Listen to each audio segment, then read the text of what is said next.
अपने दोस्तों के साथ पार्टी कर रही काजल अपनी एक सहेली को अकेले में ले जाकर अनमोल की तस्वीर दिखाकर उसे फंसाने के लिए कहती है। अनमोल की तस्वीर देखकर काजल की सहेली हंसते हुए कहती है, ये तो बड़ा काउल्ला लड़का दिखाई देता है। शबनम इसे अपने हुस्न के जाल में ऐसे उलझाएगी जिससे कि इसे हर जगह सिर्फ मैं दिखाई दूंगी। काजल शबनम को समझाते हुए कहती है, सिर्फ हुस्न के जाल में उलझाना नहीं है, बल्कि इसे अपने जाल में फंसाना है। वो तू कैसे करेगी? उसी वक्त शबनम अपने छोटे वॉलेट से लाल रंग की गोली दिखाते हुए कहती है, ये गोली देख रही है, ये नशे की गोली है।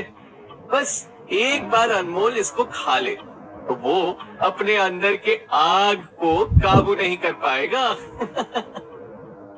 अपने घुंघराले बालों पर हाथ फिराते हुए शबनम कहने लगती है, एक तो शबनम के हुस्न का जादू और ऊपर से इस गोली की गर्माहट अनमोल को बेचैन कर देगी, और जब अनमोल अपने आपे से बाहर हो जाएगा फिर होगा असली ड्रामा। मैं अनमोल पर जबरदस्ती करने का आरोप लगा दूंगी। काजल खुश होते हुए शबनम की बात पूरी करते हुए कहने लगती है, और तू जब जबरदस्ती का आरोप अनमोल पर लगाएगी, पुलिस उसे पकड़कर अपने साथ ले जाएगी और हर जगह अनमोल की वाहवाही से बदनामी हो जाएगी। अनमोल के खिलाफ साजिश रचते हुए काजल और शबनम दोनों जोर जोर से हंसने लगते हैं। पौंडीचेरी के एक बड़े से बंगले के गार्डन की कुर्सी पर आकाश मित्तल चुपचाप बैठा होता है। दूर से करीब 70 साल की बूढ़ी दादी आकाश को यूं तन्हा बैठा देख उसकी ओर आती है। दादी के कदमों की आहट सुनकर आकाश मुड़कर उन्हें देखता है और अपनी टेबल पर सरकते हुए दादी से कहता है, अरे दादी, आप कब आए? आइए बैठिए। दादी आकाश के पास बैठते हुए कहती है, क्या हुआ तुझे? कुछ दिनों से देख रही हूँ, बड़ा गुमसुम लग रहा है। तेरे पापा के जाने के बाद आज तक तुझे बिना काम करते हुए मैंने नहीं देखा, और कुछ दिनों से तू काम पर भी नहीं जा रहा है। आखिर बात क्या है? मानो दादी की बात को टालते हुए आकाश उन्हें कहता है, कुछ नहीं दादी, बस कुछ दिनों से तबीयत खराब चल रही है। आकाश को देखते हुए दादी उसे कहती है, बचपन से इन्हीं हाथों ने पाला है तुझे। तेरी तबीयत खराब होती है तो मुझे पता चल जाता है। तबीयत खराब नहीं है तेरी, मायूस है तू। चल अब बता, बात क्या है? एक गहरी सांस लेते हुए आकाश अपनी दादी से कहता है, आप मेरी हर बात जान लेती है ना दादी। सुनिए, मैं क्यों मायूस हूँ। एक लड़की है दादी, जब से उसे देखा है बस उसी का चेहरा मेरी आंखों के सामने हमेशा छाया हुआ रहता है। ना कुछ पिया जाता है, ना कुछ खाया जाता है, बस दिल उसी से मिलना चाहता है। पता नहीं ऐसा क्यों हो रहा है मेरे साथ। ऐसा तो पहले मुझे कभी नहीं हुआ। मुस्कुराते हुए दादी आकाश को देखते हुए कहती है, सर्दी खांसी ना मलेरिया हुआ मेरे पोते, तुझे तो लवेरिया हो गया। अपनी दादी की बात सुनकर आकाश चौंकते हुए कहता है, क्या सच में दादी प्यार में ऐसा ही होता है? आकाश का जवाब देते हुए दादी उससे कहती है, हाँ बेटा, तेरे लक्षण तो यही दिखा रहे हैं। कुछ ही दिनों में एक बिजनेसमैन से शायर बन गया है तू। और क्या सबूत चाहिए कि तू उस लड़की के प्यार में गिर चुका है? एक काम कर, उसे मेरे पास ले आ, मैं तुम दोनों की शादी करा दूंगी। मायूस होते हुए आकाश अपने दादी से कहता है, यही तो दिक्कत है दादी जी कि वो मुझसे पता नहीं क्यों दूर भागती है। आकाश का हौसला बढ़ाते हुए दादी उसे कहती है, अरे लड़की दूर भागती है तो क्या हुआ, पर तू क्यों हार मान रहा है? अपने प्यार को जीतना ही तेरा मकसद होना चाहिए। दिल में अगर प्यार हो तो उसे कह देना चाहिए, क्योंकि कल को तुम्हें ये पछतावा नहीं होना चाहिए कि दिल की बात दिल में रह गई। अगर तेरे दादा भी मुझसे अपने दिल की बात नहीं बताते तो ना तेरे पापा पैदा होते और ना तू। अपनी दादी की बात सुनकर आकाश अपनी जगह से उठकर जाने लगता है। आकाश को जाता हुआ देख दादी उसे पूछती है, अरे इतनी रात गए कहाँ जा रहा है? आकाश रुकते हुए अपनी दादी से कहता है, जोया के पास जा रहा हूँ दादी, उसे अपने दिल की बात बताने। दादी हैरान होते हुए आकाश से कहती है, इस वक्त? कल सुबह चले जाना। आकाश जाते हुए अपने दादी से कहता है, आप ही से मैंने सीखा है दादी, अच्छे काम में देरी नहीं करनी चाहिए। जोया से अपने दिल की बात कह देता हूँ, अब जो होगा आगे देखा जाएगा। अपनी बात कहकर आकाश वहां से चला जाता है। फार्म हाउस के बाहर नीलम अपनी स्कूटी पार्क कर ही रही होती है, तभी उसे वहां अनमोल आता हुआ दिखाई देता है। अनमोल को आता देख नीलम उसे पूछती है, तुम भी अभी आए हो? नीलम को देखते हुए अनमोल उसे कहता है, हाँ चले अंदर। नीलम और अनमोल काजल के फार्म हाउस के अंदर जाते हैं, जहां फर्स्ट फ्लोर के हॉल में पार्टी बड़ी जोरों शोरों से चल रही होती है। काजल के कई दोस्त वहां पर शराब पीते हुए नाच रहे होते हैं। काजल के उन सभी दोस्तों को यूं नाचता और पीता हुआ देख अनमोल और नीलम थोड़ा नर्वस फील कर रहे होते हैं। हौसला जुटाते हुए नीलम अपने दोस्तों के बीच बैठी काजल की ओर जाती है। नीलम को आता देख काजल अपने दोस्तों के पास से निकलकर दौड़ते हुए नीलम और अनमोल के पास आती है और उनका हाथ पकड़कर उन्हें नाचने सभी के बीच ले जाती है। अनमोल और नीलम उन सभी के बीच खड़े एक दूसरे को देख रहे होते हैं, मानो वो लोग अपने आप को दूसरों से अलग महसूस कर रहे हो, क्योंकि वो वहां किसी को नहीं जानते।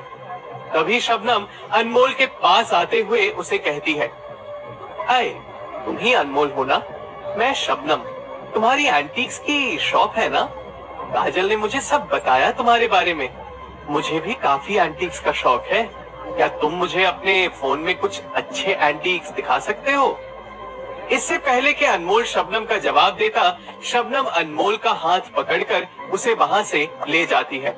अनमोल को शबनम के साथ जाता हुआ देख नीलम उसी की ओर देख रही होती है।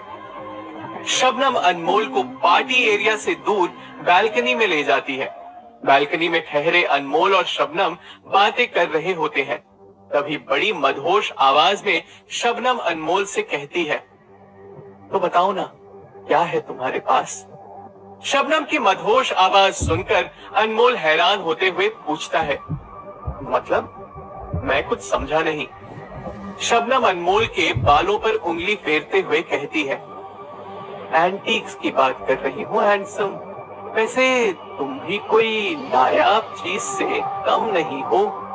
शबनम का व्यवहार देखकर अनमोल हिचकिचाते हुए कहता है, आप मेरे दुकान आ जाइए, मैं आपको एंटीक्स दिखा दूंगा।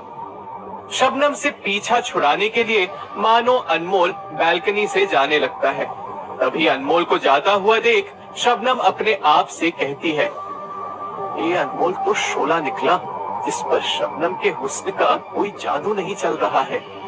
उसी वक्त अपने हाथ में 3 ड्रिंक्स का ग्लास पकड़े काजल वहां आते हुए कहती है, लो लो लो, ये रहा तुम्हारा ग्लास अनमोल, और ये रहा शबनम तुम्हारा ग्लास। उस ग्लास को अनमोल के हाथ में देते हुए काजल शबनम को इशारा कर देती है। उस ग्लास को अनमोल संदिग्ध तरह से देखने लगता है। अनमोल की ओर देखते हुए काजल उसे कहती है, इसमें शराब नहीं है, सॉफ्ट ड्रिंक है बाबा। शराब चाहिए तो वहां चलकर पीनी होगी सबके साथ। चलो चलो चलो, जल्दी पियो इस ड्रिंक को। ग्लास को देखते हुए अनमोल अपने आप से कहता है, सावधान अनमोल, जरूर दाल में कुछ काला है। हो सकता है काजल ने इस ड्रिंक में कुछ मिला दिया हो। काजल अनमोल की ओर देख रही होती है कि वो कब अपने मुंह से उस ग्लास को लगाकर वो ड्रिंक पिएगा। अनमोल काजल को देखकर मुस्कुराते हुए जैसे ही अपने 2 कदम पीछे लेता है, तभी वहां बालकनी के रेलिंग पर रखा गमला अनमोल की पीठ से लगकर नीचे गिर जाता है। बालकनी का गमला जैसे ही नीचे गिरता है, काजल और शबनम अपने सॉफ्ट ड्रिंक के ग्लास बालकनी के रेलिंग्स पर रख देते हैं। जैसे ही काजल और शबनम उस गिरे हुए गमले को नीचे देखने लगते हैं, तुरंत मौका पाकर अनमोल अपना ग्लास काजल के ग्लास से बदल देता है। जैसे ही काजल मुड़कर अनमोल की ओर देखती है, अनमोल काजल से कहने लगता है, सॉरी, वो गमला कैसे गिर गया पता ही नहीं चला। काजल अनमोल के ग्लास को देखते हुए कहती है, कोई बात नहीं, गनीमत कोई नीचे नहीं खड़ा था। मैं वॉचमैन से कहकर सुबह उसे उठवा लूंगी। अब ऐसे ही खड़े रहोगे या कुछ पियोगे भी? मुस्कुराते हुए अनमोल अपने ग्लास का ड्रिंक पी लेता है। अनमोल को ड्रिंक पीता हुआ देख काजल शबनम को इशारा कर देती है। काजल भी अपने हाथ में पकड़ा हुआ ड्रिंक पी लेती है और बालकनी से निकलकर हॉल की तरफ जाने लगती है। अनमोल को बालकनी में ठहरा देख नीलम उसे दूर से इशारा कर अपने पास बुलाती है। नीलम का इशारा पाकर अनमोल उसकी ओर जाने लगता है। अनमोल को जाता हुआ देख वहां खड़ी शबनम अपने मन में कहती है, अब इस ड्रिंक को पीने के बाद तुम में वो गर्मी पैदा होगी कि तुम अपने आप को संभाल नहीं पाओगे अनमोल। बस कुछ ही देर की बात है, उसके बाद तुम्हें अपने कमरे में ले जाकर दुनिया के सामने बेइज्जत करूंगी। अनमोल नीलम के पास जाता है और उसे कहता है, क्या हुआ नीलम, कोई बात है क्या? नीलम अनमोल से कहती है, मुझे यहाँ बड़ा अजीब सा लग रहा है अनमोल, प्लीज मेरे साथ ही रहो। शबनम को अपनी ओर आता हुआ देख अनमोल नीलम से कहता है, मुझे 2 मिनट का वक्त दे दो, मैं बाहर जाकर आता हूँ, वरना वो शबनम मुझसे चिपक जाएगी। अनमोल की बात सुनकर नीलम को हंसी आ जाती है। तभी अनमोल शबनम से छुटकारा पाने के लिए बाहर चला जाता है।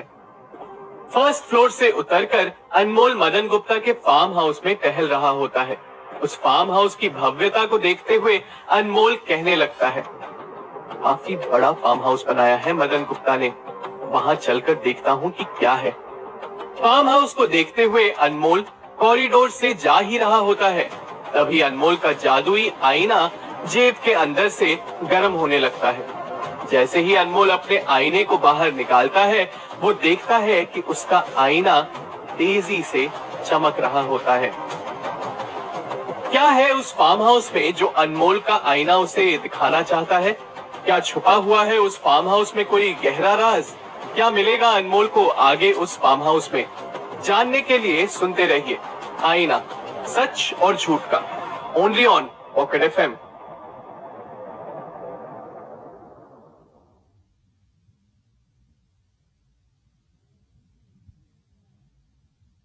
फार्म हाउस के कॉरिडोर के पास से गुजरते हुए अनमोल का आईना तेजी से चमक रहा होता है। अपने आईने को चमकता हुआ देख अनमोल अपने आप से कहता है, जरूर यहाँ पर कोई नायाब एंटीक रखी हुई है, इसीलिए मेरा आईना इतना चमक रहा है। अपने आईने को थामे अनमोल कॉरिडोर से गुजर ही रहा होता है। तभी उस आईने से तेज रोशनी निकल पड़ती है। आईने की रोशनी को बढ़ता हुआ देख अनमोल अपने बाएं ओर एक बड़ा दरवाजा देखता है।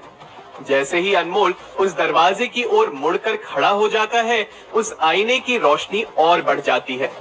उस दरवाजे को देखते हुए अनमोल कहने लगता है, जरूर इस दरवाजे के अंदर मदन गुप्ता ने कोई नायाब चीज रख रखी है, मुझे अंदर जाकर देखना ही पड़ेगा। पर मैं इसके अंदर जाऊंगा कैसे? रात के अंधेरे में पौंडीचेरी के आश्रम में थापा आंगन में अपनी खटिया में लेटा हुआ गाने सुन रहा होता है। तभी थापा की नजर गेट पर चढ़ रहे एक शख्स पर जाती है। थापा चौकन्ना होते हुए अपने आप से कहता है, इतनी रात गए ये कौन गेट चढ़ रहा है? जरूर कोई चोर होगा, अभी इससे सबक सिखाता हूँ। अपने हाथ में बेडशीट लिए थापा गेट की ओर भाग चला जाता है। जैसे ही वो शख्स गेट के नीचे उतरकर आश्रम में आता है, थापा धावा बोलते हुए उस शख्स पर बेडशीट डालते हुए चिल्लाने लगता है, चोर चोर चोर। जोया अपने कमरे में थापा की आवाज सुनकर नींद से उठते हुए कहती है, चोर? इस चोर को भी अभी आना था? इतने दिनों बाद अच्छी खासी नींद लगी थी, पूरी बर्बाद कर दी इस चोर ने। इससे तो मैं अभी सबक सिखाती हूँ।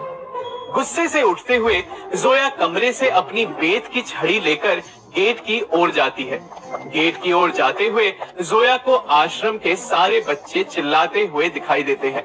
तभी जोया बेडशीट के अंदर चोर को देखते हुए थापा से कहती है, छोड़ना मत थापा उसे, रुक मैं अभी आ रही हूँ। गुस्से से बढ़ती हुई जोया वहां लगी भीड़ के पास आती है और उस बेडशीट के अंदर के शख्स को अपनी छड़ी से जोर जोर से पीटने लगती है। तभी वो बेडशीट के अंदर का शख्स चिल्लाते हुए कहता है, अरे रुको, मैं चोर नहीं हूँ।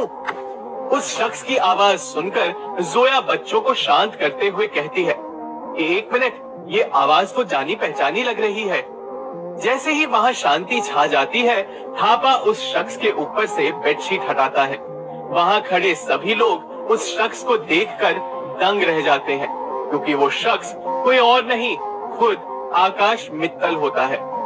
जोया अपनी आंखें बड़ी करते हुए आकाश को देखती है और उसे कहती है, आकाश, तुम इस वक्त यहाँ क्या कर रहे हो?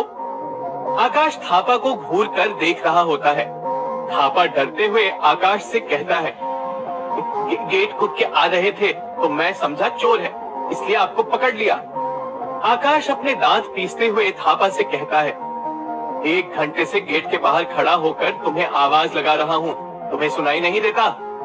आकाश अपने हाथ पैर को झटकते हुए जोया को बड़े प्यार से देखते हुए कहता है, वैसे कोई बात नहीं, वैसे भी मुझे जोया मैडम की मार बड़ी अच्छी लगती है। सभी बच्चे आकाश को देखकर हंस रहे होते हैं। आकाश भी बच्चों को देखकर खुश हो रहा होता है।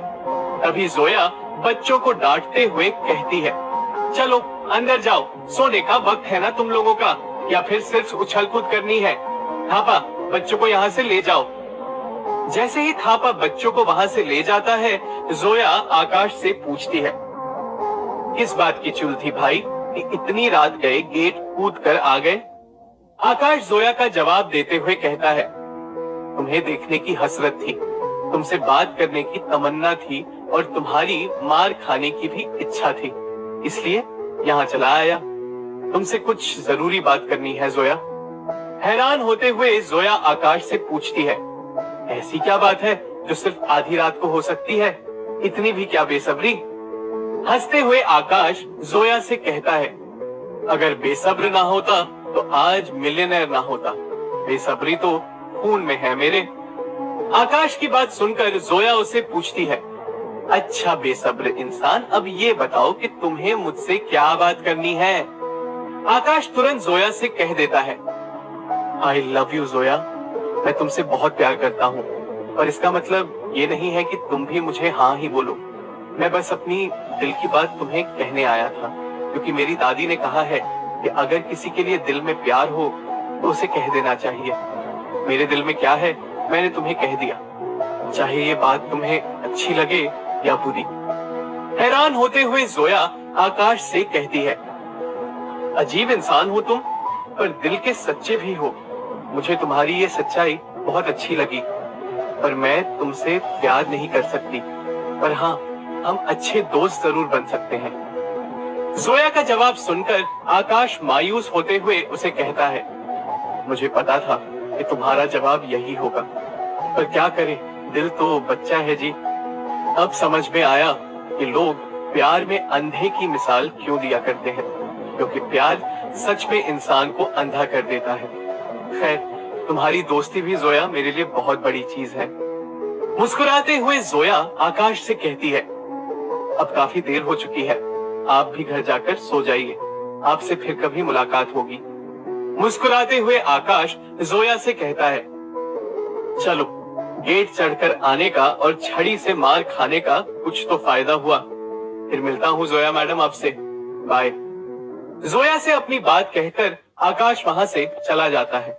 तभी जोया गमगीन होते हुए अपने आप से कहती है, सच कहा आकाश तुमने, प्यार अंधा ही होता है, और मैं सिर्फ ये अंधा प्यार अनमोल से ही कर सकती हूँ और किसी से नहीं। अपने आप से अनमोल का जिक्र कर जोया आश्रम के अंदर कमरे में चली जाती है। काजल के फार्म हाउस में पार्टी जोरों शोरों से चल रही होती है। म्यूजिक काफी तेजी से बज रहा होता है। उसी वक्त अनमोल की नजर काजल पर जाती है, जो वहां खड़े सभी लड़कों के बीच बेतुकेपन से नाच रही होती है। नीलम और अनमोल काजल की हरकत को देखकर हैरान हो रहे होते हैं। उन्हें कुछ समझ नहीं आ रहा होता है कि आखिर काजल ऐसा क्यों कर रही है। काजल तुरंत ही बार की ओर जाती है और वहां पर रखे सारे वोडका के शॉट्स उठाकर पी लेती है। नीलम काजल को रोकते हुए कहती है, काजल, तूने बहुत पी रखी है, मेरी बात मान, बस कर, कमरे में जाकर सो जा। नशे में चूर काजल नीलम से कहती है, अरे छोड़ यार, मुझे एंजॉय करने दे। वहां देख, रॉकी कितना हैंडसम लग रहा है, मुझे उसके साथ नाचना है। नीलम की बात को नजरअंदाज करते हुए काजल रॉकी के ओर जाती है और उसके साथ नाचने लगती है। रॉकी भी काजल के साथ नाचने लगता है। उसी वक्त रॉकी का साथी उसे पीछे खींचते हुए कहता है, लगता है काजल आज तेरे साथ कुछ ज्यादा ही फ्री हो रही है, मामला क्या है भाई? रॉकी अपने हाथ दिखाते हुए अपने दोस्त से कहता है, रॉकी के डोले ही ऐसे हैं कि हर लड़की उस पर फिदा हो जाती है। काजल पर तो मेरी कब से नजर थी, आज काजल को तो मैं खाकर ही छोड़ूंगा। काजल रॉकी को खींचते हुए अपने पास फिर से लाती है और कहती है, वहां क्या कर रहे हो रॉकी, मेरे पास आओ, बस कहीं मत जाओ। उसी वक्त अनमोल की नजर सामने से आ रही शबनम पर जाती है। शबनम को आता देख अनमोल फिर से वहां से चला जाता है। अनमोल उस शोर शराबे से निकलकर फार्म हाउस के बाहर जाता है, जहां वो अपने हाथ में एक बड़ा पत्थर लेता है और उस कमरे की ओर जाता है जिसके बाहर अनमोल का आईना काफी चमक रहा था। अनमोल उस दरवाजे के ताले को पत्थर से मारकर तोड़ देता है और उसके अंदर चला जाता है। उस कमरे के अंदर अनमोल देखता है कि एक बड़े सफेद चादर के नीचे काफी सारी चीजें ढकी होती हैं। अनमोल उस सफेद चादर को जैसे ही हटाकर देखता है, उसे कमरे में चारों ओर नायाब एंटीक्स दिखाई देते हैं। एंटीक्स को देखकर अनमोल अपने आप से कहता है, ओह, तो मदन गुप्ता ने अपने सारे नायाब एंटीक्स इस फार्म हाउस में छुपा कर रखा है। अब देख मदन गुप्ता कि मैं ये तेरे सारे एंटीक्स के साथ क्या करता हूँ। अनमोल उस कमरे से बाहर निकलकर पार्किंग की जगह जाता है, जहाँ सभी गाड़ियां रखी होती हैं। पार्किंग की जगह से अनमोल एक प्लास्टिक का बोतल उठाता है और वहां खड़ी एक बाइक से पेट्रोल निकाल लेता है। उस बाइक से पेट्रोल निकालकर अनमोल उस एंटीक के कमरे में जाता है और पेट्रोल छिड़ककर माचिस की तीली से वहां आग लगा देता है। देखते ही देखते उस कमरे में आग तेजी से फैलने लगती है, जिसमें मदन गुप्ता के सभी नायाब एंटीक्स जलकर खाक हो रहे होते हैं। उन एंटीक्स को जलता हुआ देख अनमोल के आंखों में जैसे ठंडक पहुंच रही होती है और उसके चेहरे पर एक खुशी की मुस्कान होती है। एंटीक्स को जलता हुआ छोड़ अनमोल उस कमरे से बाहर निकल जाता है। ऊपर पार्टी में रॉकी काजल के बदन को छू रहा होता है। काजल भी उसके साथ बेफिक्र होकर नाच रही होती है। नाचते हुए काजल रॉकी से कहती है, love me Rocky, love me. Kajal की बात सुनकर मानो रॉकी का मन गदगद हो उठता है। वो काजल का हाथ पकड़कर उसे पास वाले कमरे में ले जा रहा होता है। तभी नीलम उसे रोकते हुए कहती है, देखो, काजल को छोड़ दो, वो अभी होश में नहीं है। नीलम को हटाते हुए रॉकी उसे कहता है, हट जाओ मेरे रास्ते से, तुम कौन होती हो बोलने वाली, जबकि काजल को कोई प्रॉब्लम नहीं है। नीलम को हटाकर रॉकी काजल को कमरे में ले जाता है। तभी नीलम अनमोल को वहां आता हुआ देख उसे कहती है, अनमोल, प्लीज काजल को बचा लो, वो अपने होश में नहीं है और वो लड़का उसे अंदर ले गया है, उसकी इज्जत खतरे में है अनमोल। जैसे ही अनमोल उस कमरे की ओर देखता है, पीछे से उसे लोगों की चिल्लाती हुई आवाजें सुनाई पड़ती है। अनमोल जैसे ही पीछे मुड़कर देखता है, उसे ग्राउंड फ्लोर के कमरे में लगी आग अब ऊपर भी लगती हुई दिखाई देती है। चारों ओर से फार्म हाउस के पर्दे जल रहे होते हैं। आग तेजी से बढ़ रही होती है। उस आग को देखकर अनमोल नीलम से कहता है, तुम बाहर जाओ नीलम, मैं काजल को लेकर आता हूँ। क्या काजल की इज्जत बचा पाएगा अनमोल? क्या फार्म हाउस की आग से बच पाएंगे काजल और अनमोल, या फिर घटेगी कोई अनहोनी? जानने के लिए सुनते रहिए आईना, सच और झूठ का, ओनली ऑन पॉकेट एफएम।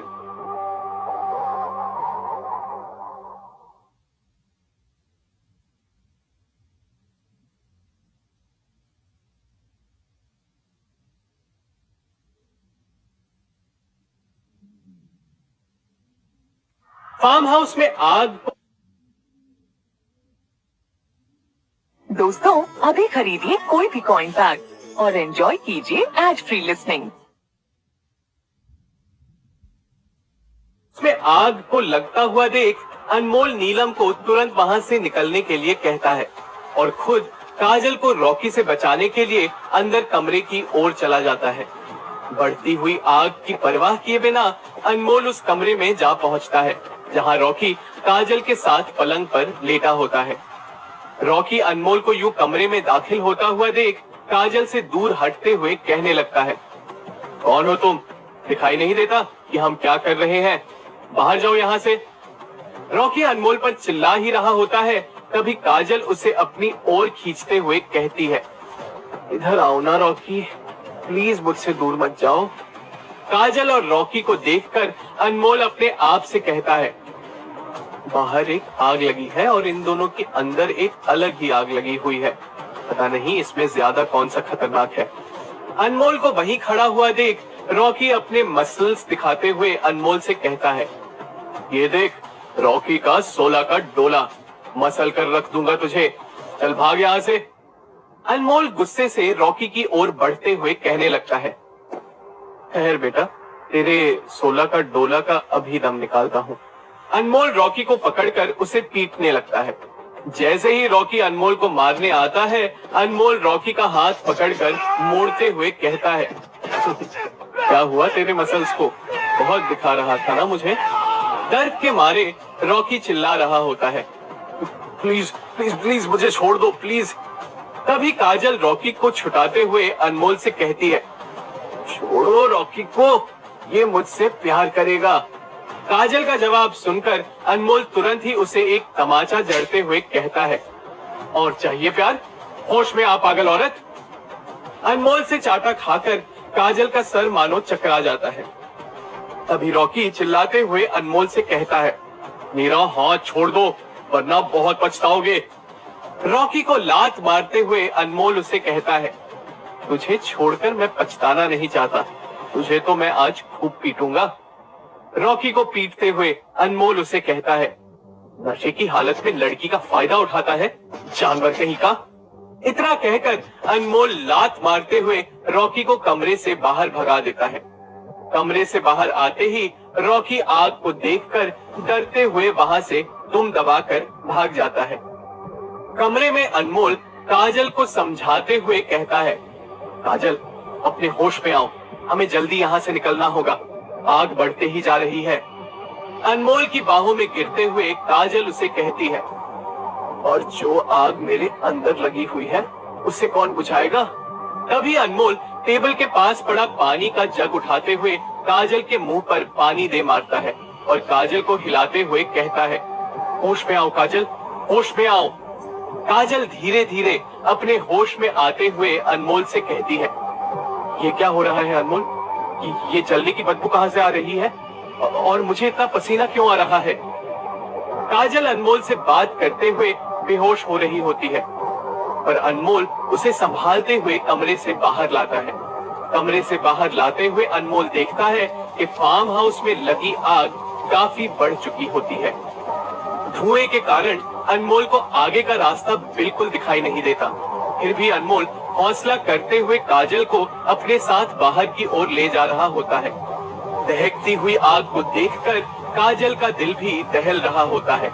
तभी एक आग की लपट काजल को अपने चपेट में लेने ही वाली होती है, पर तभी अनमोल उसके बीच में आ जाता है और खुद झुलस जाता है। काजल ये देखकर हैरान होती है कि कैसे अनमोल ने अपनी जान पर खेलकर उसे बचाया है। जैसे तैसे कर अनमोल उस आग से निकलते हुए काजल को बाहर ले जाता है। जैसे ही अनमोल काजल को बाहर लाता है, काजल गर्मी के कारण जमीन पर धराशायी होकर गिर जाती है। सामने से भागते हुए नीलम उनके पास आते हुए पूछती है, अनमोल तुम ठीक तो हो ना? और ये काजल को क्या हुआ? अनमोल नीलम से कहता है, मैं ठीक हूँ, काजल को देखो कि वो ठीक है कि नहीं। तुरंत ही नीलम काजल की जांच करने लगती है। जांच करने पर नीलम अनमोल से कहती है, ये बिल्कुल ठीक है, बस लगता है गर्मी के कारण काफी डिहाइड्रेट हो गई है। अपने हाथ में पानी की बोतल लेकर नीलम काजल के चेहरे पर पानी छिड़कती है, जिससे काजल धीरे धीरे होश में आने लगती है और नीलम का सहारा लेकर अपने पैरों पर खड़ी हो जाती है और पानी पीने लगती है। काजल को होश में आता हुआ देख अनमोल अपने मन में कहता है, भगवान का शुक्र है कि काजल को कुछ नहीं हुआ, वरना मेरी इस लगाई हुई आग में अगर काजल को कुछ हो जाता तो मैं अपने आप को कभी माफ नहीं कर पाता। काजल को वहां सही सलामत देख अनमोल वहां से जाने लगता है। नीलम उसे रोकते हुए कहती है, रुको अनमोल, देखो कितने जख्मी हो चुके हो तुम, आग से तुम्हारे हाथ काफी झुलस चुके हैं। हॉस्पिटल चलो, मैं तुम्हें फर्स्ट एड कर दूंगी, तुम्हें इसकी काफी जरूरत है। अनमोल के जले हुए हाथ देखकर नीलम को मानो रोना आ रहा होता है। तभी अनमोल नीलम से कहता है, मैं घर जाता हूँ नीलम, मैं बिल्कुल ठीक हूँ। अनमोल का जवाब सुनकर नीलम चिल्लाते हुए उसे कहती है, चुपचाप मेरे साथ हॉस्पिटल चलो अनमोल। काजल की कार में बैठकर तीनों वहां से चले जाते हैं और पीछे मदन गुप्ता का सारा फार्म हाउस जल रहा होता है। अस्पताल पहुंचकर नीलम अनमोल के हाथ की मरहम पट्टी करने लगती है। काजल बेड पर लेटी अनमोल के जले हुए हाथों को देखते हुए कहती है, आई एम सॉरी अनमोल, ये सब मेरी वजह से हुआ है ना। नीलम काजल को डांटते हुए कहती है, बिल्कुल ये सब तेरी वजह से हुआ है, क्या जरूरत थी इतना नशा करने की। अगर अनमोल बीच में आकर तुझे नहीं बचाता तो वो रॉकी तेरी इज्जत के साथ कब का खेल चुका होता। नीलम की बात सुनकर मानो काजल शर्मिंदा हो रही होती है। पछताते हुए काजल नीलम से कहती है, सॉरी यार, अगली बार से इतना नशा नहीं करूंगी, आई प्रॉमिस। नसीहत देते हुए नीलम काजल से कहती है, नशे के साथ साथ अपने वो बेकार दोस्तों से भी दोस्ती छोड़ दे, तेरे लिए ही बेहतर होगा। बेड से उतरकर काजल अनमोल के पास जाती है और उसे कहती है, देखो कितनी बुरी तरीके से जल चुके हैं तुम्हारे हाथ, मुझे याद है तुमने मुझे कैसे बचाया था, थैंक यू सो मच अनमोल। तभी एक गहरी सोच में जाते हुए नीलम काजल से कहती है, और ये आग लगी कैसे। नीलम की बात सुनकर अनमोल कहता है, सिगरेट पीने वालों की कमी थी क्या वहां पर, जरूर किसी ने सिगरेट पीकर फेंका होगा और आग तभी लग गई होगी। तभी काजल याद करते हुए नीलम से पूछती है, आग तो कैसे भी लगी होगी, पर क्या किसी ने फायर ब्रिगेड को कॉल किया है। नीलम काजल का जवाब देते हुए कहती है, कॉल भी किया है और तेरे पापा को कह भी दिया है, अब तक तो आग बुझ भी गई होगी। डरते हुए काजल नीलम से कहती है, आग तो बुझ गई होगी, पर पता नहीं पापा कल सुबह मेरा क्या हाल करेंगे। सुबह सुबह फार्म हाउस में मदन गुप्ता उन नायाब एंटीक के रूम में आता है, जो अब पूरी तरह से मलबे में तब्दील हो चुका होता है। उन एंटीक्स के मलबे पर चलते हुए मदन गुप्ता रोते हुए एक जला हुआ एंटीक अपने हाथ में उठाकर कहने लगता है, ये देख रही है, ये बास खास चाइना से मंगवाया था, पूरे 2 लाख का था। वो देख जापान का वायलिन, ये पूरे 5 लाख का था। अब तो बस इसकी तारें ही बची है। और ये राजवाड़ी पेंटिंग, इसका तो नामो निशान ही मिट गया। मेरी सालों की कमाई एक पल में खाक हो गई। पूरे 5 करोड़ के मेरे एंटीक्स जल गए। सर पर हाथ लगाए मदन गुप्ता अपने जले हुए फार्म हाउस को देख शोक मना रहा होता है। अपने पिता को शोक मनाता हुआ देख काजल उसे कहती है, जाने दीजिए ना पापा, काली कमाई थी, खाक में मिल गई। वैसे मुझे भी नहीं पता था इस फार्म हाउस में इतनी कीमती चीजें छुपी हुई हैं। रोते हुए मदन गुप्ता काजल से कहने लगता है, क्या कीमती चीजें, अब तो बस ये राख ही मेरे नसीब बची है। देखकर पार्टी नहीं कर सकती थी, देखा कितना बड़ा नुकसान हो गया मेरा। गुस्से में आते हुए काजल मदन गुप्ता से कहने लगती है, आपको अपने एंटीक्स की पड़ी हुई है पापा। आपके लिए ये बस नहीं है कि मैं उस आग से बच गई, मुझसे ज्यादा आपको एंटीक्स प्यारे हैं। काजल को चुप कराते हुए मदन गुप्ता कहता है, नहीं नहीं मेरी बेटी, तुझसे बढ़कर मेरे लिए और कोई चीज नहीं है। ये एंटीक्स तो मैं फिर से जैसे तैसे करके कमा ही लूंगा, पर तू तो मेरी इकलौती बेटी है। चल अब घर चलते हैं, आज तू बाहर कहीं नहीं जाएगी। मैं तुझ पर सारा दिन नजर रखने वाला हूँ, घर पर बैठकर सिर्फ आराम करेगी, ठीक है। मुस्कुराते हुए काजल मदन गुप्ता से कहती है, ठीक है पापा, आप जैसा कहें। फार्म हाउस से निकलकर काजल और मदन गुप्ता घर चले जाते हैं। मदन गुप्ता अपने घर में टहल रहा होता है। उसी वक्त नीलम वहां आती है और मदन गुप्ता से पूछती है, हेलो अंकल, काजल घर पर है? मैं कब से उसे फोन कर रही हूँ पर वो है कि फोन ही नहीं उठा रही।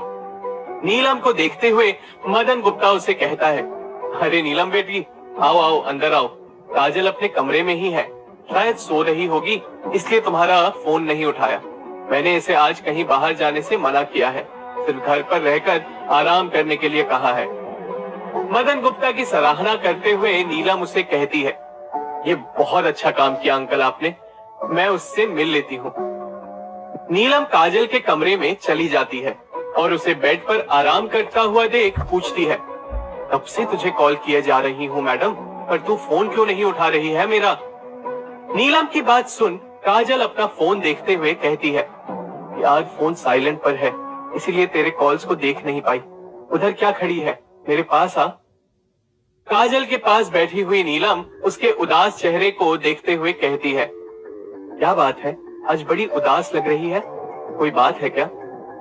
धीमी आवाज में काजल नीलम से कहती है, कुछ नहीं यार, कुछ सवाल है जिसके जवाब मुझे चाहिए। खैर वो सब छोड़, पहले ये बता, अनमोल कैसा है? तेरी बात हुई उससे? मुझे तो उसकी काफी फिक्र सता रही है। दरवाजा पे खड़ा मदन गुप्ता काजल की बात सुनकर पुकारते हुए कहता है, अनमोल? तू उस अनमोल को कैसे जानती है और उसकी फिक्र तुझे क्यों होने लगी? अपनी बेटी के मन में दुश्मन की फिक्र देख क्या करेगा मदन गुप्ता? क्या अनमोल को लेकर बदल रहे हैं काजल के भाव? क्या भविष्य में बदलेगा अनमोल और काजल का रिश्ता? जानने के लिए सुनते रहिए आईना, सच और झूठ का, ओनली ऑन पॉकेट एफएम।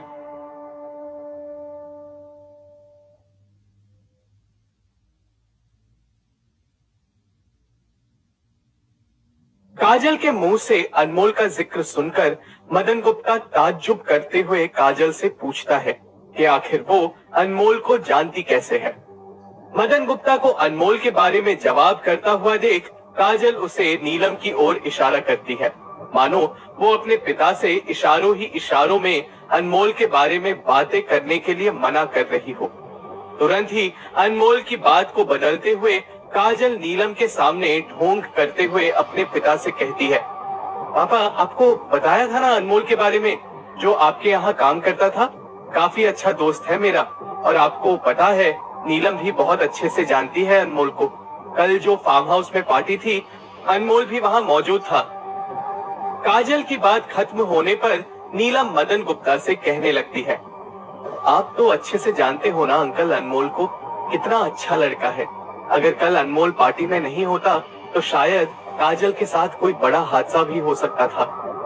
नीलम के मुंह से अनमोल की तारीफ सुन मदन गुप्ता को काफी गुस्सा आ रहा होता है, पर वो अपने गुस्से को काबू करते हुए बस हंसते हुए अपना सिर हिलाता है और काजल के कमरे से चुपचाप बाहर निकल जाता है।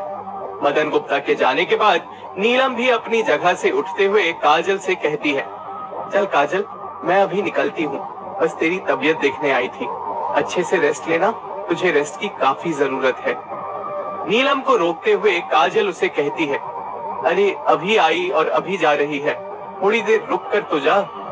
नीलम काजल से कहती है, काश मैं रुक पाती, पर हॉस्पिटल में मुझे जरूरी काम है, मुझे अभी जाना होगा। काजल से मिलकर नीलम सीधे अस्पताल चली जाती है। गुस्से में मदन गुप्ता अपने घर की बालकनी में टहल रहा होता है।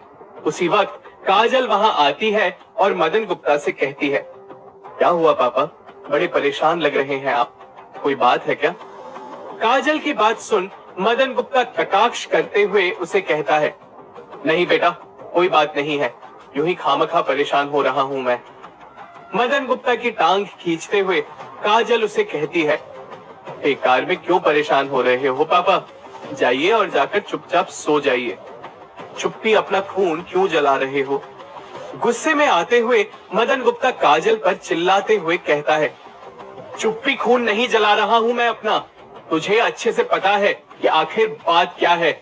मेरी बेटी मेरे दुश्मन के साथ दोस्ती रख रही है, उसके साथ पार्टी बना रही है, तो क्या मुझे अच्छा लगेगा? तेरी इस हरकत से तो मैं खून का घूंट पीकर रह गया। अपने चेहरे पर मुस्कान लिए काजल सर हिलाते हुए कहती है, अरे पापा, मुझे अच्छे से पता है अनमोल और आपका 36 का आंकड़ा है और मेरा भी अनमोल से कोई खास लगाव नहीं है। आप ही की तरह वो मेरा भी दुश्मन है। ये मेरा वही दुश्मन है जिसके बारे में आप इतने दिनों से पूछ रहे थे। जैसे ही मदन गुप्ता को काजल और अनमोल की दुश्मनी का पता चलता है, वो हर्ष और उल्लास से भर जाता है और काजल से कहने लगता है, वाह बेटी, ये कही ना तूने असली बात। वही मैं सोचूं कि मेरे दुश्मन के साथ तू दोस्ती क्यों कर रही है। तुझे पता है ना अनमोल ने कैसे मेरे पीछे उन रशियंस को लगाया था और कैसे उसने मुझे कितने दुख दिए हैं। मदन गुप्ता की बात सुन काजल उसे कहती है, आपकी बात सुनकर ही तो मैंने अनमोल से दुश्मनी मोल ली है पापा। अब देखिए मैं उसका क्या हाल करती हूँ, पर मुझे कुछ समझ नहीं आ रहा। मदन गुप्ता से अपनी बात कहते हुए काजल एक गहरी सोच में चली जाती है। काजल को सोचता हुआ देख मदन गुप्ता उससे पूछता है, ऐसा क्या है जो तुझे समझ नहीं आ रहा, मुझे बता। काजल मदन गुप्ता से कहने लगती है, क्या ऐसा भी हो सकता है पापा कि हम अनमोल के बारे में कुछ गलत सोच रहे हो? शायद उन रशियंस के मामले में अनमोल का कुछ लेना देना ना हो सकता है हम अनमोल के बारे में गलत सोच रहे हैं। काजल का सवाल सुनकर मदन गुप्ता उसे कहता है, तू इस अनमोल के बहकावे में मत आना बेटा, बड़ा शातिर लड़का है वो, बहुत अच्छे से जानता हूँ मैं उसे। मुझसे आगे निकलने की होड़ में वो बस मेरा बुरा करना ही चाहता है। इतना याद रख बेटा, अनमोल हमारा दुश्मन है और दुश्मन ही रहेगा, इस बात को गांठ बांध ले। काजल से अपनी बात खत्म कर मदन गुप्ता वहां से चला जाता है। तभी काजल सोचते हुए अपने मन में कहती है, पापा ठीक ही कह रहे हैं, अनमोल बड़ा शातिर लड़का है। तो क्या हुआ, कल फिर से उसने मेरी जान बचाई। है तो मेरे पापा का वो दुश्मन ही ना, और जो मेरे पापा का दुश्मन है वो तो मेरा दुश्मन होगा ही। सुबह अनमोल गहरी नींद में अपने कमरे में सो रहा होता है। तभी उसे बाहर से एक आदमी का शोर सुनाई देता है। अरे बाहर निकल, मुझे पता है कि तू यहीं छुपा हुआ है। बाहर निकलता है कि मैं अंदर आऊं। उस आदमी का शोर सुनकर अनमोल अपनी नींद से उठकर बाहर जाता है। बाहर जाते हुए अनमोल देखता है कि कुंदन उस आदमी से डरकर दीवार के पीछे छुप रहा होता है। कुंदन को छुपा हुआ देख अनमोल उसे पूछता है, सुबह सुबह हाइड एंड सीक क्यों खेल रहा है, कोई बात है क्या? हौसला जुटाते हुए कुंदन अनमोल से कहने लगता है, नहीं नहीं, कुछ नहीं है, कोई बात नहीं है। बस वो बाहर आदमी जो खड़ा है ना अनमोल, उसको मुझे 50,000 देने हैं, और अगर मैंने उसे पैसे नहीं दिए तो वो घर में घुसकर मुझे मारेगा। तभी घर से बाहर वो आदमी चिल्लाते हुए कहता है, तू बाहर आ रहा है या मैं अंदर आऊं? अपना सर हिलाते हुए अनमोल कुंदन से कहता है, उस आदमी से अपना हिसाब चुकता कर और उसे यहाँ से जाने के लिए बोल। अगर पापा उसकी आवाज सुनेंगे तो वो टेंशन में आ जाएंगे। उनकी तबीयत अभी अभी संभली है। मैं उन्हें कोई बेकार की और टेंशन देना नहीं चाहता। इससे पहले कि माँ और पापा बाहर आकर खड़े हो जाएं और उस शख्स की बातें सुने, तू जाकर उसे पैसे दे आ। कुंदन अनमोल से कहता है, माँ तो सुबह सुबह सब्जी लेने मार्केट चली गई और पापा अंदर बेड पर सो रहे हैं। और बात ऐसी है ना भाई कि मेरे पास अगर पैसे होते तो मैं ऐसे थोड़ी यहाँ चुप रहा होता। कुंदन की बात सुनकर अनमोल नाराज होते हुए कहता है, कभी कभी मुझे लगता है तू भाई नहीं बल्कि कसाई है, कसाई। कुंदन को तंज कसते हुए अनमोल अपने रूम में चला जाता है और अलमारी से 50,000 निकालकर बाहर आकर कुंदन के हाथ में थमा देता है। कुंदन को पैसे देकर अनमोल उसे कहता है, जा पैसे दे उसे, और अगली बार से ऐसे लोग घर के बाहर मुझे दिखने नहीं चाहिए, समझा? कुंदन से अपनी बात कहकर अनमोल अपने कमरे में चला जाता है। उन पैसों को देखकर कुंदन मुस्कुराते हुए कहता है, बाप का प्यार, भाई का माल, और जिंदगी में मुझे चाहिए ही क्या मेरे लाल। इन दो चीजों के सहारे मैं अपनी जिंदगी सेट कर सकता हूँ। अनमोल के पास काफी पैसा है, बहती गंगा में हाथ मुझे धोना ही पड़ेगा। क्योंकि जिंदगी में इससे अच्छा मौका मुझे नहीं मिलेगा। बाहर उस आदमी को चिल्लाता हुआ देख कुंदन उसकी ओर गुस्से से जा रहा होता है। जैसे ही कुंदन उस आदमी के सामने आकर खड़ा हो जाता है, वो आदमी गुस्से से कुंदन को कहने लगता है, ओ तो चूहा अपने बिल से निकल ही आया, ला मेरे पैसे। लेने के टाइम पे तो हाथ फैलाए फिरते हो और जब देने की बारी आती है तो अपने बिलों में जाकर घुस जाते हो। अनमोल के दिए हुए पैसों से कुंदन अपने चेहरे पर हवा करते हुए उस शख्स की ओर जाता है और उसे कहता है, क्यों चिल्ला रहा है पाशा, ये रख तेरे पैसे, जितने लिए थे उतने वापस कर रहा हूँ। जैसे ही कुंदन पाशा को पैसे देता है, तभी राघवेंद्र वहां आते हैं और कुंदन से पूछने लगते हैं, ये घर के आगे सुबह कौन चिल्ला रहा था और ये आदमी को तू पैसे क्यों दे रहा है कुंदन? कुंदन पाशा को जल्दबाजी में रवाना करते हुए कहने लगता है, चलो भाई चलो, मिल गए ना तुम्हें तुम्हारे पैसे, अब जाओ यहाँ से, अब दोबारा यहाँ फिर मत दिखाई देना। अपने पैसे लेकर पाशा वहां से चला जाता है। तुरंत कुंदन अपने पिता की ओर जाता है और उन्हें कहने लगता है, अरे पापा आप यहाँ क्यों आए? चलिए चलिए अंदर चलिए, अपने बेड पर आराम करिए। अपने कमर पर हाथ रखे खड़े राघवेंद्र कुंदन से पूछने लगता है, अरे अब बताएगा अभी कि वो आदमी कौन था और तू उसे पैसे क्यों दे रहा था? बेड पर आराम ही कर रहा था मैं, और ये पुकार सुनकर मुझे यहाँ आना पड़ा। कुंदन अपने आसपास देखते हुए अपने पिता को कमरे की ओर ले जाते हुए कहता है, सब बताता हूँ पापा, सब बताता हूँ, पहले आप अपने कमरे में तो चलिए। राघवेंद्र को पकड़कर कुंदन उनको कमरे में ले जाता है और बेड पर लिटाते हुए कहता है, बस आप आराम करिए पापा, बेकार की चीजों का टेंशन मत लीजिए, मैं हूं ना, मैं सब देख लूंगा। चिल्लाते हुए राघवेंद्र कुंदन से पूछता है, अरे क्या देख लेगा तू, बताएगा या फिर निकालूं अपनी छड़ी? कुंदन राघवेंद्र को शांत बिठाते हुए कहता है, कहता हूँ पापा, रुकिए, गुस्सा मत करिए। अनमोल ने उस आदमी से 50,000 उधार लिए थे, इसीलिए वो घर के आगे आकर चिल्ला रहा था। आपको और अनमोल को टेंशन ना हो, इसलिए मेरे पास जितने पैसे थे वो सब उस आदमी को दे दिए। अब मेरे पास कोई पैसे नहीं बचे हैं। आपको पता है पापा, जब आपने मुझे कहा था कि तुझे एंटीक का धंधा नहीं करना है, तो मैंने आपकी बात मानकर अपना अच्छा खासा चला हुआ धंधा बंद कर दिया और फिर उसके बाद मैंने एक कपड़ों की दुकान डाली, जिसमें मेरे लाखों का नुकसान हो गया। कुंदन की झूठी बातें सुनकर राघवेंद्र थोड़ा मायूस हो जाते हैं और फिर उसे बेचैन होकर कहने लगते हैं, अरे अनमोल के पास तो काफी पैसा है, उससे लेकर उस आदमी को पैसा दे देता, तूने अपने पैसे क्यों दे दिए? नाटक करते हुए कुंदन राघवेंद्र से कहता है, माना कि पापा अनमोल अभी बहुत पैसे वाला बन चुका है, पर किसी ना किसी से तो उसने पहले उधार लिया ही होगा ना आपके इलाज के लिए, और अपने भाई की मदद करके मैंने उस पर कोई एहसान नहीं किया है, वो तो मेरा फर्ज है। अगर अनमोल के पास आज जितना पैसा है, अगर आज मेरे पास होता तो मैं अपने भाई को एक घर दिला देता। खैर, आप इन सभी बातों में मत पड़िए, आप बस आराम कीजिए पापा। राघवेंद्र के दिमाग से खेलकर कुंदन वहां से चला जाता है। क्या भविष्य में कुंदन हड़पने में कामयाब हो जाएगा अनमोल का पैसा? क्या राघवेंद्र अपने बड़े बेटे के प्यार में उठाएगा कुछ गलत कदम? और अपने मकसद को पूरा करने के खातिर आगे क्या करेगा अनमोल? जानने के लिए सुनते रहिए आईना, सच और झूठ का, ओनली ऑन पॉकेट FM।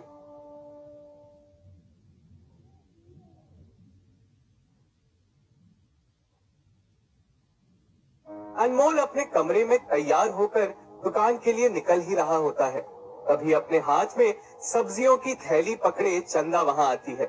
अनमोल के जले हुए हाथों में पट्टी देखकर चंदा अनमोल के पास तेजी से परेशान होते हुए उसके पास जाती है और पूछती है, ये तेरे हाथ में पट्टी कैसी है अनमोल?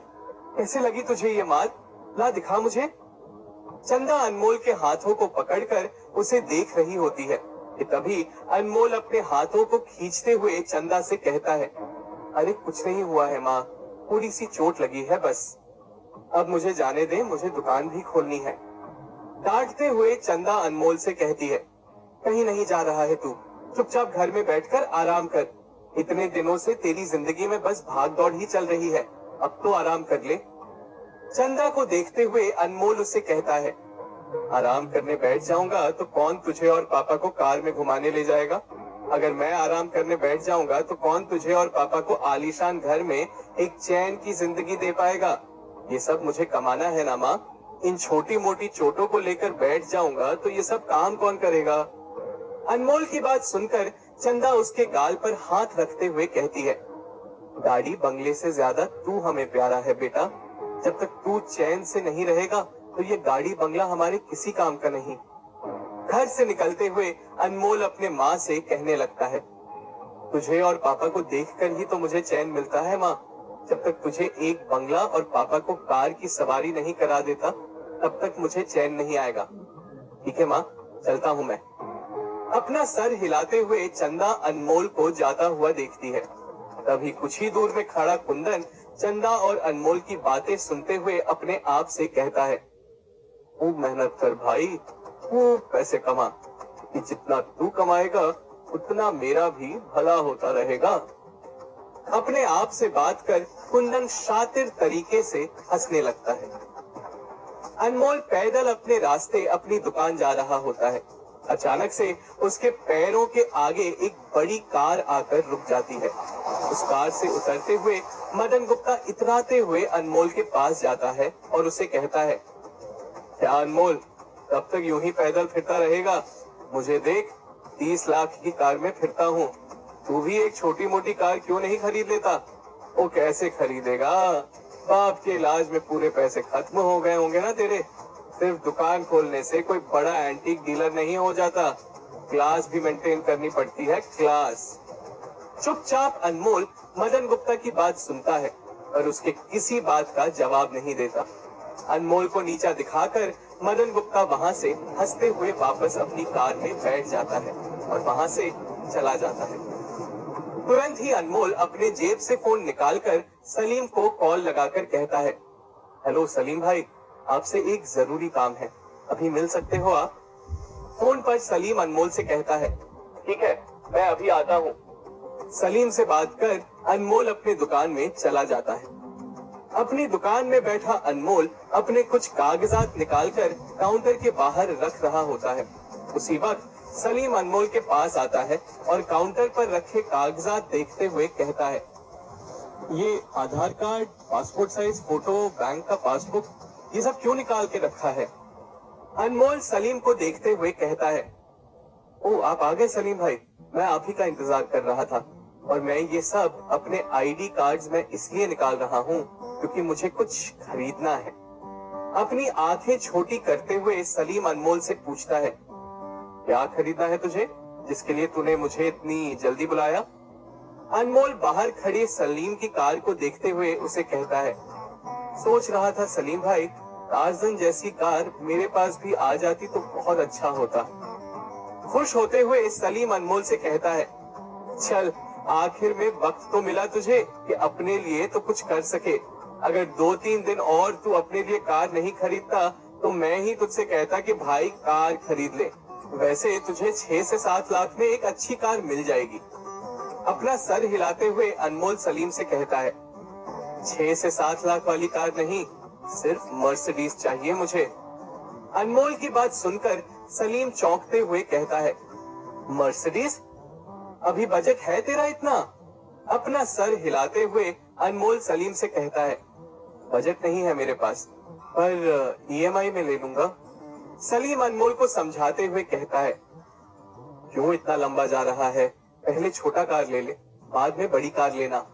सलीम का जवाब देते हुए अनमोल उसे कहता है, छोटी कार ले लेता सलीम भाई, पर आज मदन गुप्ता ने मुझे नीचा दिखाया है और उसका जवाब देने के लिए मुझे छोटी मोटी कार नहीं, बड़ी कार लेनी है। अनमोल की बात सुनकर सलीम उसे कहता है, ठीक है मेरे बाप, जो तुझे अच्छा लगे वो कर, पर अब निकलते हैं तेरे लिए कोई अच्छी कार देखने के लिए। जैसे ही अनमोल और सलीम दुकान से कार लेने जा रहे होते हैं, उसी वक्त काजल वहां आती है और अनमोल से पूछने लगती है, अरे अनमोल, कहाँ जा रहे हो तुम? तभी सलीम काजल से कहता है, अनमोल अपने लिए टार्ज़न द बंडर कार खरीदने जा रहा है, आपको भी आना है? उत्तेजित होते हुए काजल अनमोल से कहती है, वाओ, तुम कार लेने जा रहे हो? मैं भी तुम्हारे साथ चलूंगी, मुझे कार्स की बहुत अच्छी नॉलेज है। काजल की खुशी देख अनमोल उसे कहता है, अगर तुम आना चाहती हो तो चलो। तीनों दुकान से निकलकर कार खरीदने चले जाते हैं। अनमोल सलीम और काजल के साथ मर्सिडीज शोरूम आता है, जहां वो काजल की पसंदीदा कार खरीद लेता है। काजल अनमोल की सफेद रंग की कार को देखते हुए कहती है, वाओ यार अनमोल, ये जो तुमने कार ली है ना, ये मुझे कब से चाहिए थी। ये मेरी फेवरेट कार है। वैसे कार तो तुमने ले ली, अब पार्टी कौन देगा? काजल की बात सुनकर वहां खड़ा सलीम उसे कहता है, सही कहा काजल ने, पार्टी तो बनती है बॉस। अब ये बता, तू पार्टी कहाँ देने वाला है? पार्टी की बात सुन अनमोल उन्हें कहता है, रास्ते में बहुत अच्छा पब पड़ता है, जिसको नाचना है नाचो, जिसको खाना है खाओ, और जिसको पीना है वो पियो, क्योंकि आज की पार्टी मेरी तरफ से। अनमोल की बात सुनकर सलीम जोश में कहता है, चलो फिर हम यहाँ क्या कर रहे हैं, जश्न मनाते हैं। तीनों शोरूम से निकलकर पार्टी करने पब चले जाते हैं। पब जाने पर तीनों वहाँ खूब जश्न मनाते हैं और वहाँ से निकलकर काजल अनमोल की नई कार में बैठकर अनमोल के साथ चली जाती है और सलीम अपनी कार में उनके पीछे पीछे निकल पड़ता है। अनमोल अपने दुकान की ओर आ रहा होता है, तभी उसे मदन गुप्ता रास्ते में चलते हुए दिखाई पड़ता है। चलती हुई कार में काजल अनमोल को रोकते हुए कहती है, बस कार यहीं रोक लो अनमोल, आगे पापा की दुकान आ जाएगी, पापा देखेंगे तो मुसीबत खड़ी हो जाएगी, मैं यहाँ से पैदल चली जाती हूँ। काजल मदन गुप्ता का जिक्र कर ही रही होती है, पर उसे ये नहीं पता होता है कि सड़क के दूसरी ओर मदन गुप्ता वहीं खड़ा होता है। काजल अनमोल की कार से उतरकर उसे विदा लेती है और वहाँ से चली जाती है। सड़क की दूसरी ओर खड़ा मदन गुप्ता काजल को कार से उतरते हुए देख कहने लगता है, ये काजल किसकी कार से उतर रही है, क्या बढ़िया कार है। तभी अनमोल अपनी कार को मदन गुप्ता के पैरों के पास रोकते हुए नीचे उतरता है। उस कार से अनमोल को उतरता हुआ देख मदन गुप्ता चौंक जाता है। मदन गुप्ता मुड़कर जाती हुई काजल को देख रहा होता है, मानो उसे यकीन नहीं हो रहा होता है कि काजल अनमोल के साथ इसी कार में बैठी हुई थी। अनमोल मदन गुप्ता के पास अपनी कार की चाबी हाथ में उछालते हुए जाने लगता है। मदन गुप्ता को भौचक्का खड़ा देख अनमोल उसे कहता है, क्या हुआ मदन गुप्ता, मेरी कार और उसमें से अपनी बेटी को उतरते हुए देख परेशान हो रहे हो? क्या कहा था तुमने सुबह कि क्लास मायने रखती है? ये देखो मेरी कार, जो तुम्हारी कार से काफी महंगी है। मेरी लाइफ का तो बड़ा सिंपल फंडा बन चुका है मदन गुप्ता, एंटीक हो या कोई और चीज, लो तो बस सबसे अच्छी, इतनी अच्छी कि दुश्मन के घर वाले भी जश्न मनाने में आपके साथ चले आए। तुम्हारी बेटी के साथ अभी मेरी कार की पार्टी करके आ रहा हूँ, कह रही थी कि ये तो उसकी ड्रीम कार है। अनमोल की बातें सुनकर मदन गुप्ता अपना सिर झुकाए वहां से पैदल जा रहा होता है। तभी अनमोल अपने कार में बैठकर हॉर्न मारते हुए मदन गुप्ता से कहता है, लिफ्ट चाहिए मदन गुप्ता, कहो तो घर तक छोड़ देता हूँ। मदन गुप्ता को तंज कसते हुए अनमोल वहां से चला जाता है और मदन गुप्ता वहां खड़ा अपने चश्मे के नीचे से अनमोल की कार को जाता हुआ देख रहा होता है। अपने आप से बातें करते हुए अनमोल खुशी खुशी अपने घर में दाखिल हो रहा होता है। माँ और पापा कार देखकर कितने खुश हो जाएंगे, उन्हें अपनी कार में बिठाकर आज पूरा शहर घुमाऊंगा। अनमोल राघवेंद्र के कमरे में आता है, जहां चंदा भी बैठी होती है। उत्साह से भरा अनमोल अपने माता पिता से कहता है, माँ पापा बाहर चलो ना, मुझे आप दोनों को कुछ दिखाना है। अनमोल का उत्साह देख चंदा उसे पूछती है, ऐसा क्या है जो तू इतना खुश हो रहा है, क्या दिखाना चाहता है हमें बाहर? बेसब्र होते हुए अनमोल चंदा से कहने लगता है, अब बाहर चलिए ना माँ, मैं पापा को लेकर आता हूँ। आप लोगों को ऐसी चीजें दिखानी है जिसे देखकर आप दोनों खुशी के मारे झूम उठेंगे। राघवेंद्र अनमोल को डांटते हुए कहते हैं, ये सस्पेंस क्यों क्रिएट कर रहा है, सीधा सीधा मुंह से बताना कि क्या दिखाना चाहता है हमें। तभी चंदा राघवेंद्र से कहती है, अरे बेटा इतना कह रहा है, चलकर देख लो ना। चंदा और राघवेंद्र आपस में बात कर ही रहे होते हैं, तभी कुंदन की वहां रोने की आवाज आती है। जैसे ही अनमोल पीछे मुड़कर देखता है, उसे खून में लथपथ कुंदन काफी चोटिल दिखाई देता है, जो रोते हुए घर के अंदर चला आ रहा होता है। आखिर क्या हुआ कुंदन के साथ, जिसकी वजह से उसे इतनी चोटें लगी हैं? या फिर किसी मकसद के तहत कुंदन कर रहा है कोई नाटक? और नफरत में डूबा मदन गुप्ता आगे कौन सी साजिश रचेगा अनमोल के खिलाफ? जानने के लिए सुनते रहिए आईना, सच और झूठ का, ओनली ऑन पॉकेट FM।